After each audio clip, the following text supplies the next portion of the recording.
Hello,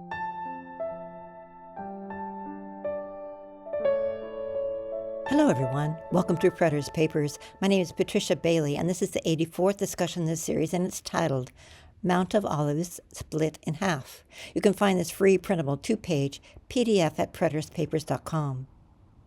Zechariah 14 prophesied that Yahweh would stand on the Mount of Olives and would split into 2 parts. These parts would then move north and south, resulting in a great valley.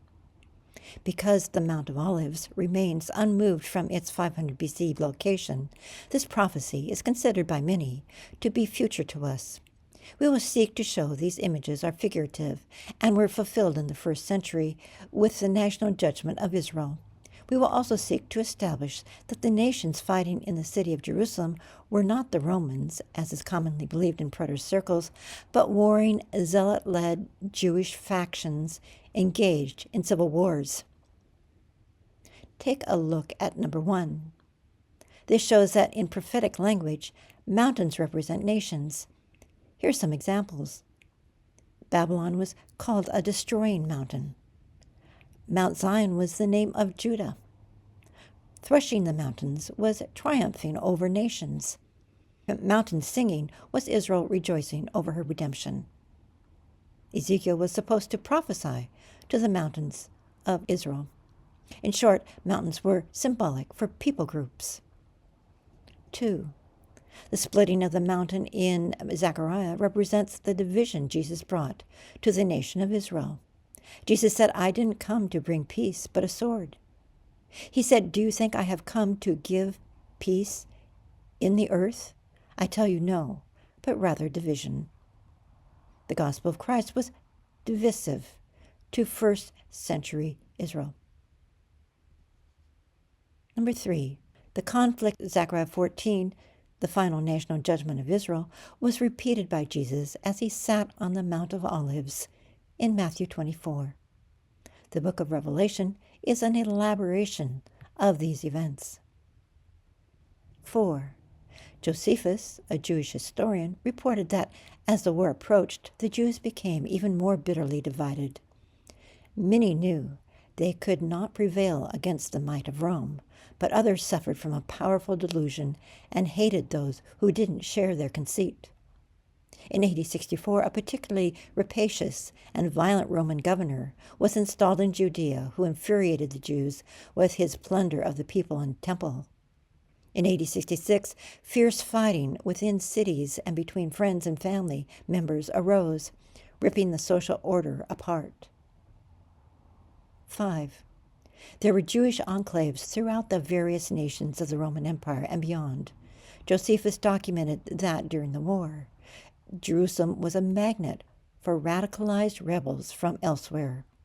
In this passage, Josephus claimed that these men, who were of Josephus's own people, Hebrews, were the direct cause of the city's destruction. 6. This is an abbreviated timeline of the Roman and Jewish war in Jerusalem. Notice the first line. The anti-Roman priests took control of the temple in late AD 66 and did not relent for the duration of the war, using it as a fort. The Zealots were in full control of Jerusalem in AD 68, but warring factions evolved, sometimes 2 and sometimes 3. Look also at the second to the last line. May 10th of AD 70 was the first time the Romans actually attacked the city walls of Jerusalem itself. The Romans didn't set foot in the city until the outer wall was breached at the end of May in AD 70. Those who maintain the Romans trampled the city for 3.5 years or believe emperor worship occurred in Jerusalem are misinformed. It was the anti-Roman zealots who trampled Jerusalem in those years with their reign of terror and slaughter. 7. Jesus warned his followers to flee Jerusalem and Judea when they saw the defilement of the temple. 8. Josephus reported 2 large exits of populations from Jerusalem before the war. 9. Zealot-led Israel was the nations that tread Jerusalem underfoot. However, translator bias has misled readers to believe Gentiles trampled Jerusalem. The Romans did not enter Jerusalem until the last few months of the war. The tramplers were nations, not Gentiles.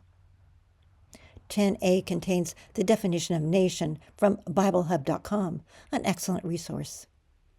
Nation is the Hebrew word goy and is often thought to be a reference only to Gentiles, but this is not the case.